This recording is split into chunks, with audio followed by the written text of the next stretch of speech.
que tenemos para el día de hoy es lo que son los modelos atómicos. De esto habíamos trabajado anteriormente en el cuaderno con un resumen hablando de un poco de la teoría de cada uno de los modelos atómicos que existen. Tenemos que definir algo primeramente, que sería lo que es un modelo atómico. Cuando hablamos de un modelo atómico nos estamos refiriendo a la estructura más pequeña en la que la materia puede ser divisible. Nosotros sabemos de que el ser humano, si nosotros tomásemos una parte de piel, un hueso o algo que exista como tal, podemos dividirlo hasta partículas más pequeñas. Nosotros lo podemos desintegrar en pequeñas cantidades y sabemos de que si es materia viva serían células, pero aún así estas células se pueden dividir en pequeños fragmentos o en lo más pequeño de la materia, que es lo que nosotros conocemos como átomos. Entonces, bien, cuando hablamos de un modelo atómico nos estamos refiriendo a la representación de esta estructura, la cual no es posible verse o verificarse a través de lo que es al ojo humano, ni siquiera utilizando lo que sería un microscopio o lo que sería de repente uno de estos instrumentos científicos para poder lograr ver las cosas tan pequeñas. Entonces, bien, tenemos aquí en esta siguiente diapositiva lo que sería un poco de la teoría acerca de estos modelos de los que les estoy hablando. Por ejemplo, dice, toda la materia puede dividirse en partículas más pequeñas y la parte más pequeña e indivisible es el átomo. Entonces, bien, cuando nos estamos refiriendo a la parte más pequeña o indivisible en la que se podría segmentar cualquier trozo de materia, ya hemos definido de que cuando nos referimos a materia nos referimos a todo lo que ocupa un espacio en nuestro tiempo, y nos referimos al átomo como la unidad más pequeña en la que se pueden dividir las partículas de cualquier tipo de materia, ya sea materia viva, ya sea materia orgánica, materia inorgánica, etc. Entonces, bien, dice que Leucipo fue un filósofo griego que dijo de que la materia puede dividirse en partículas más pequeñas. Y Demócrito definió este segmento de materia como un átomo.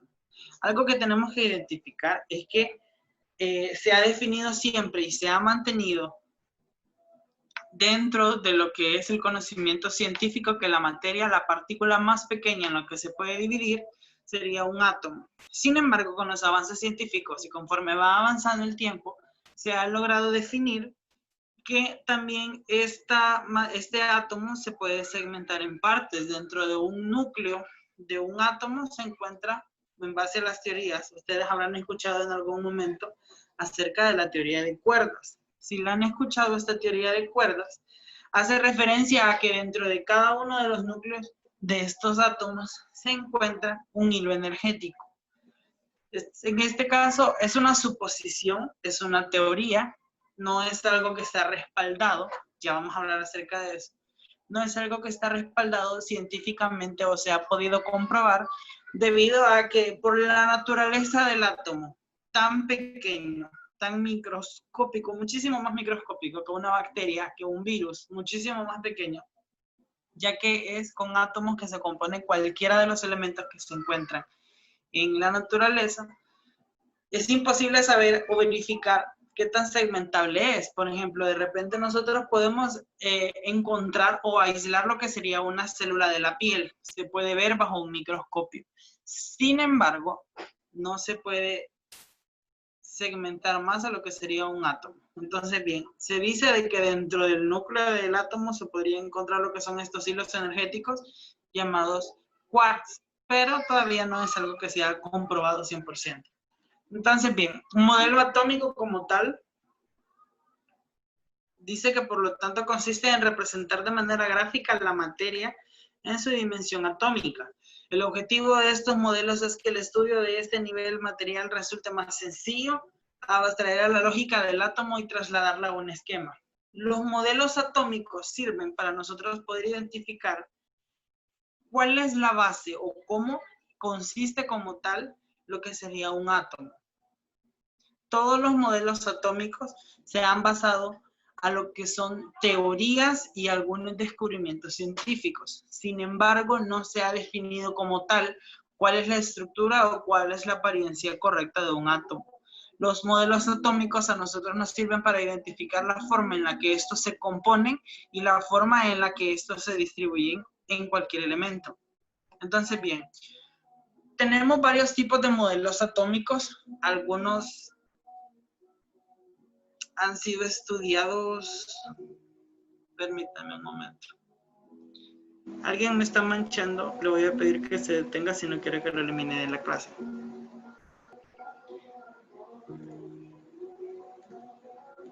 Nos referimos a los modelos atómicos a que han existido varios. Sin embargo, han habido 6 científicos que han dado unas suposiciones o unos supuestos en base teórica más fuerte. Tenemos aquí de estos modelos atómicos, los cuales podemos ver que cada uno es diferente. Sin embargo, el que nosotros usualmente conocemos o el que nosotros casi siempre hemos visto son los modelos de Rutherford. Es decir, que siempre que hablamos de átomo y si usted busca en internet átomo, es el primero que le va a aparecer, porque es uno de los más aceptados. Y el de Bohr, que es el modelo planetario, se utiliza solamente cuando hablamos de composiciones o composiciones elementales.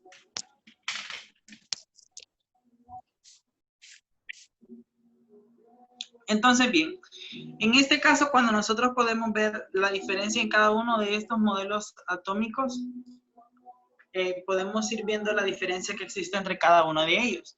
Por ejemplo, en el modelo de Dalton proponía a que el átomo como tal era una masa en la cual no se identificaban cargas positivas ni cargas negativas, sino que era una masa completa, miniatura, la cual no se podía descomponer a una mínima composición, valga la redundancia, y que no mantenía ninguna diferencia entre cargas positivas y cargas negativas. Ahora bien, el modelo de Thomson, que es el siguiente, decía que era un átomo eléctricamente neutro.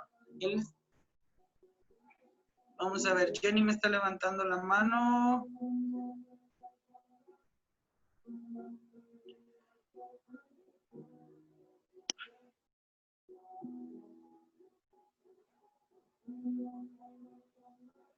Ok, viendo de que ya encontraron la forma en la que funcionan las herramientas de Zoom, cuando uno levanta la mano es porque quiere hacer una aportación.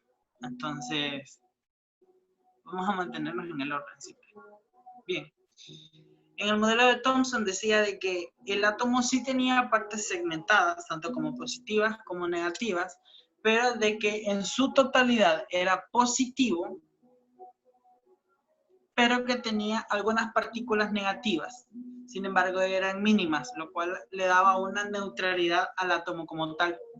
El modelo de Rutherford, el que usualmente utilizamos, este suponía de que sí existían lo que eran partículas positivas como negativas. En este hablaba de que existía un núcleo que se componía de neutrones y protones, y a su alrededor giraban sin ningún control y sin ninguna forma de poder localizarse en espacio y tiempo los electrones. Y es el que nosotros usualmente vemos, como les digo, en cualquier estudio que hagamos, siempre vamos a encontrar este modelo de Rutherford como un átomo. Cuando hablamos del modelo atómico de Bohr, el planetario, este decía de que existía un núcleo positivo y que había niveles y subniveles energéticos en los que se podían encontrar los electrones, habiendo niveles de L, P, F, G, los cuales eso lo veremos más adelante en Introducción a Química. El siguiente modelo que vamos a explicar también es el de Sommerfeld, que él decía de que así como existían niveles y subniveles, los electrones se movían libremente haciendo lo que son elipses, girando alrededor del núcleo, pero estos mantenían una órbita alrededor de él.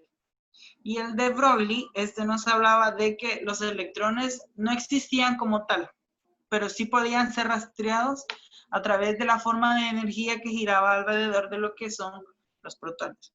Entonces, bien, para continuar,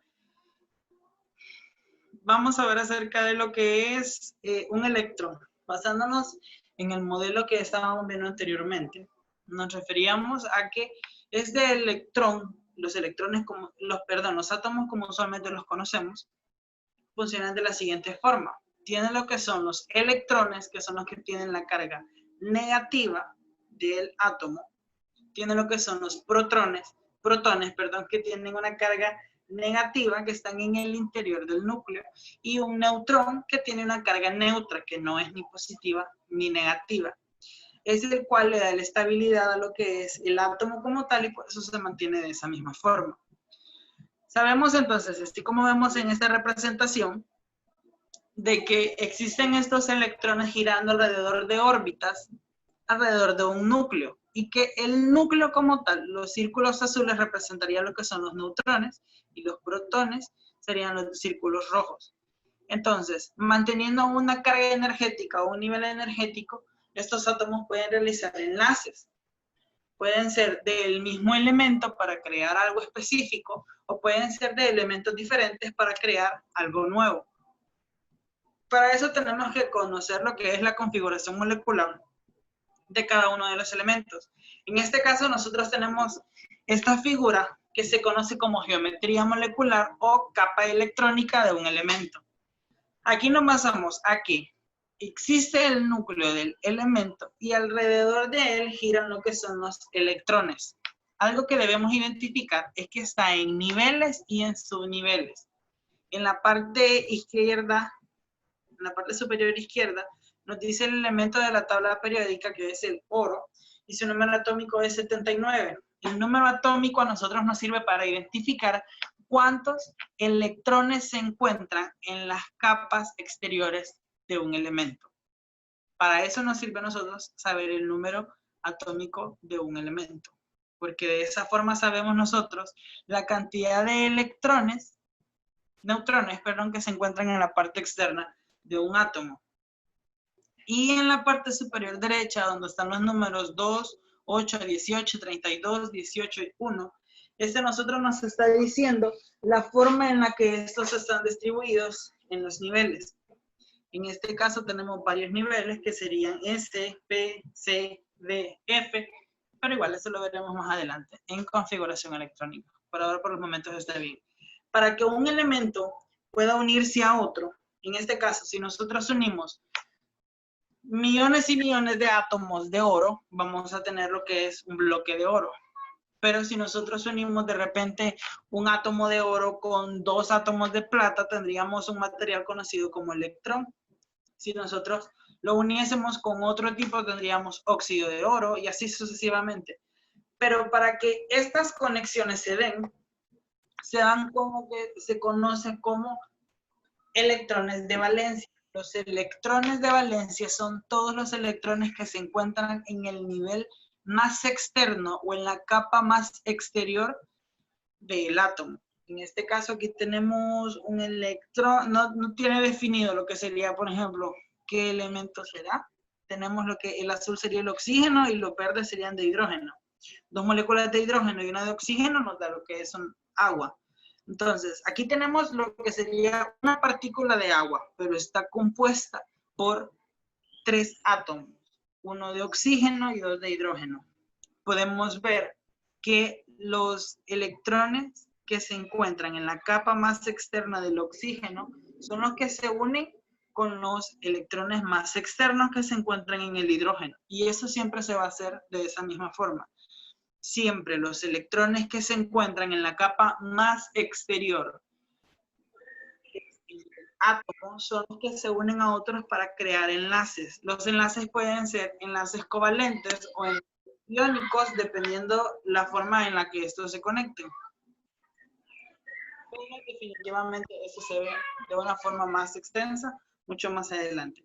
Entonces, aquí solamente estamos viendo nosotros en qué consiste un modelo atómico y la forma en la que estos se pueden diferenciar y cuál es la existencia que hay de ellos.